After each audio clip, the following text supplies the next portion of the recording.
ये है एलओसी पर भारत का आखिरी गांव। राजौरी जिले के इस गांव का नाम है भवानी। इस गांव के लोगों ने आतंक के खात्मे के लिए पूरी तैयारी कर ली है।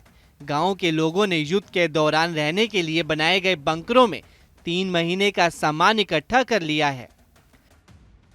तैयारियां यहाँ के लोगों ने कर ली हैं कि कैसा भी तनाव जो है वो हो जाए, किसी भी तरह की स्थिति से अगर निपटना पड़े, क्योंकि सीज फायर का उल्लंघन जब होता था तो तब सरकार ने इन्हें ये बंकर बना के दिए थे और ये आपातकालीन स्थिति में इस बंकर में आ जाते थे और इस बंकर में चूल्हा है, सिलेंडर है और हर तरीके की ज़रूरत की सुविधाएं उन्होंने यहाँ पर रख दी हैं, क्योंकि पाकिस्तान में बौखलाहट की शुरुआत हो चुकी है और पाकिस्तानी जो हैं अब खुद वहां से भागने के लिए मजबूर हो रहे हैं। लेकिन ऐसे में अगर जंग जैसी स्थिति, जो कि नेता कहते हैं, या फिर सर्जिकल स्ट्राइक जैसी स्थिति अगर होती है तो ऐसे में लोगों ने अपना ख्याल कैसे रखना है। लकड़ियां भी है यहाँ पर, चूल्हा भी देखा आपने, सिलेंडर भी देखा, बर्तन भी दिखे। एलओसी पर बढ़ते तनाव के बाद गाँव के लोगों को प्रशासन की तरफ से खास निर्देश दिए गए हैं। लोगों से बंकरों की तैयारी करने के लिए कहा गया है। जनाब, हम आरटीडी डिपार्टमेंट से बोल रहे हैं। आप सबको ये हमारी तरफ से रिक्वेस्ट है कि अपने अपने जो भी इंडिविजुअल बंकर हैं, चाहे कम्युनिटी बंकर हैं, उनको साफ़ सुथरा करके उनमें रहने की तैयारी रखो, क्योंकि बॉर्डर के हालात ऊपर नीचे चल रहे हैं, जिसकी वजह से मे भी कुछ ना कुछ पंगा होने वाला हो 2-3 दिनों में। और हम मस्जिद से भी ऐलान करवाएंगे ताकि सब लोगों तक ये मैसेज पहुँच जाए। पहलगाम नरसंहार के बाद एलओसी और बॉर्डर पर युद्ध जैसे हालात हैं। भारत के जवाबी हमले के डर से पाकिस्तान बौखलाया हुआ है।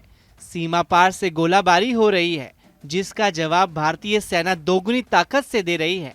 इन हालातों के बीच एलओसी पर बसे गांवों के लोगों ने भी अपनी सुरक्षा की तैयारी कर ली है और आतंकियों को करारा जवाब देने की अपील की है। तैयारी हमारी तो 12 महीने 24 घंटे तैयारी रहती है, क्योंकि हम बॉर्डर पर रहने वाले हैं। हमने पहले भी बड़ी जगह देखी हैं। इस पाकिस्तान का कोई भरोसा नहीं। पाकिस्तान तो नहीं है, मुश्किल तो बहुत ज्यादा आती है। क्या करें, इस वजह से हमें रहना पड़ता है इधर। बहुत ज्यादा ध्यान रखा अपने बच्चों का भी, घर का भी, सभी का। बच्चे भी साथ बैठे, उनसे बात करेंगे। कौन सी क्लास में पढ़ते हैं? 12th में। तो अब ऐसी सिचुएशन जब बन जाती है, फायरिंग तो 2-3 दिन से आपके यहाँ हो रही है, तो ऐसे में पूरी तरह से तैयार है? जी हाँ, बिल्कुल तैयार है। गांव में बने बंकरों की साफ सफाई की गई। खाने पीने का हर सामान इकट्ठा किया गया है। लकड़ी, चूल्हा और राशन की पूरी व्यवस्था की गई है।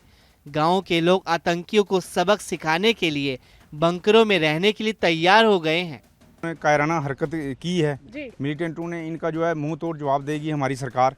और हमारी सरकार और हमारी सेना जो है पूरी सक्षम है, जैसे ये पहले ही जानते हैं। और जो भी जवाब मिलेगा मुनासिब गवर्नमेंट देगी, वो जो है उसके साथ पूरा देश खड़ा है। और हमारे अपनों ने जाने अपनी इस देश के लिए गवाहियाँ निछावर की हैं, और हमेशा आगे भी अगर ऐसी कोई स्थिति बनती है, हमारे नौजवान साथी, हमारे बुजुर्ग माताएं बहनें हमेशा जो हैं वो सेना के साथ हैं, और देश हित के लिए कोई भी कदम उठाना पड़े। कुछ इसी तरह की तैयारी पूंछ के गाँव में भी की गई है।